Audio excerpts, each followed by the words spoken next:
Значи сега ще говоря за простите във Фейсбук. Нали.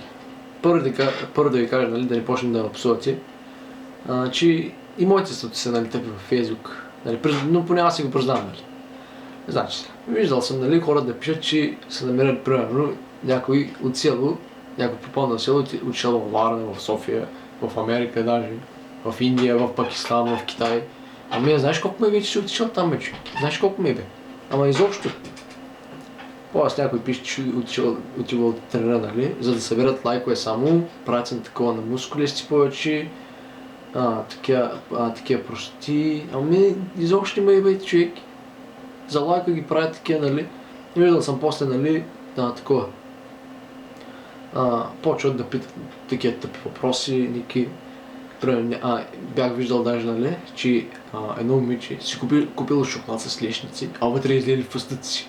Направо било най-шокиращото нещо на света.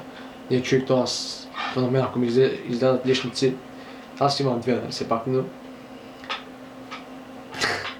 Ако ми излядат лешници в шоколада, направо ще откача, човек, трябва да съм убия. То не е такъв шок, никога не съм виждал. Чакай, че тук най-сладката дъщеря на света ми пише. И така, нали, после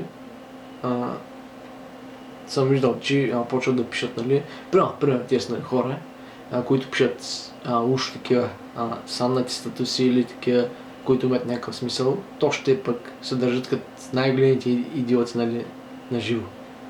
Те просто, не знам, такива хора не съм виждал просто човек. Ама, какво да се прави?